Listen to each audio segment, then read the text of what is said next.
বন্ধুরা, আমি যখন এই বনে ঘুরতে আসি তখন এখানে বন্য মোরগ দেখতে পাইছি। আমি ভাবছিলাম যে আসলে কোথাও থেকে হয়তো চলে আসছে ছুটে টুটে বা যেভাবেই হোক, কিন্তু না, পরে জানতে পারলাম এই জঙ্গলে বন বিভাগ থেকে অনেক বন্য মোরগ ছাড়া আছে। এরা বহু প্রাচীনকাল থেকেই আছে, প্রচুর বন্য মোরগ এখানে আছে। তারপরেও মানুষ অনেকগুলা ধরে খেয়ে টেয়ে ফেলছে।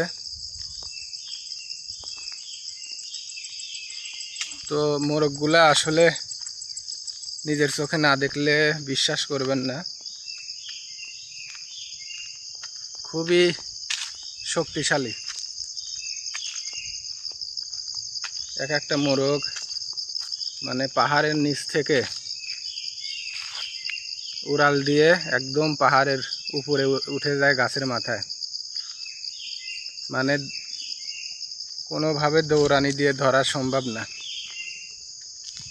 যদি কেউ গুলি করে মারে অথবা ফাঁদ টাত পেতে মারে সে আলাদা ব্যাপার।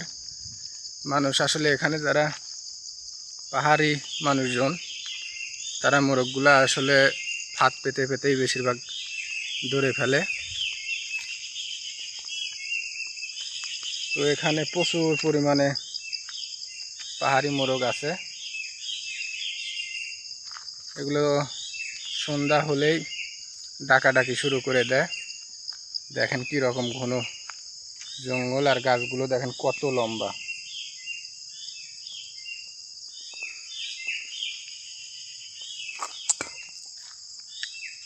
তো দর্শক, এই মোরগগুলো নাকি খুবই সুস্বাদু হয়, যে কারণে পাহাড়িরা লোভ সামলাইতে পারে না। আর পাশাপাশি প্রচুর পরিমাণে এই মোরগগুলো পাহাড়ে আছে, আর পাহাড়ে খাবারের কোনো অভাব নাই, যে কারণে দ্রুত বংশ বিস্তার করতে পারে।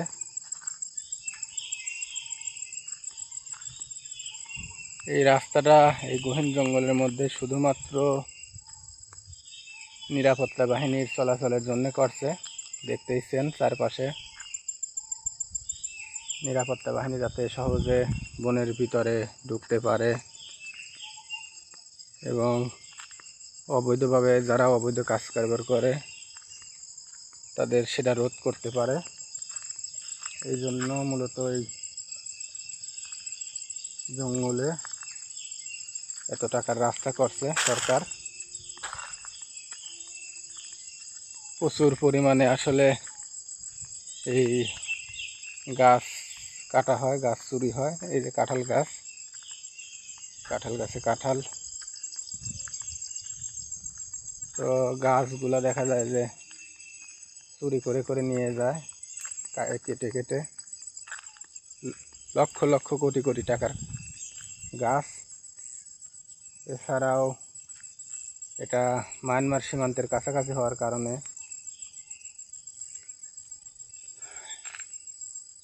এখানে খুবই মায়ানমারের জিনিস এই দিক দিয়ে পাচার করে নিয়ে আসে। তো এগুলো ঠেকানো আসলে উদ্দেশ্য। তো যাই হোক দর্শক, আপনাদের যদি ভালো লাগে লাইক কমেন্ট সাবস্ক্রাইব করবেন।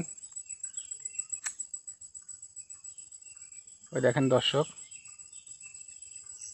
বন্য মুরগির ডাক আপনারা শুনতে পাচ্ছেন কিনা জানি না,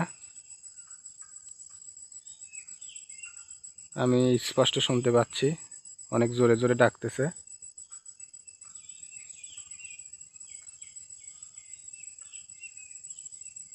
তো সবাই ভালো থাকবেন, সুস্থ থাকবেন। আজকে এই পর্যন্তই। আল্লাহ হাফেজ।